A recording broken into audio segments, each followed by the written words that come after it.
Guys, this is femoral nerve flossing. So with so much stuff going on here, we can get impingement and tension within the femoral nerve. So what we want to try to do is stretch the front as much as possible with also rounding out this lower back a little bit.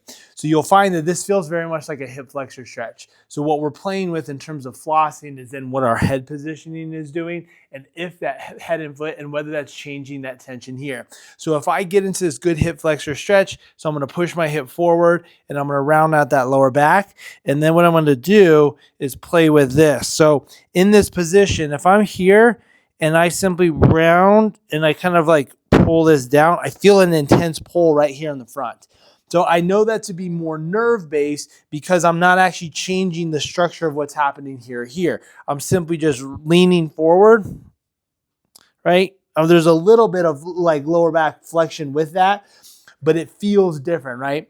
Now I can do the same thing in this position, right? Find that where I'm playing with just like the foot and the toe. You might not find as much of that as you will with this. You got to kind of play top down and bottom up.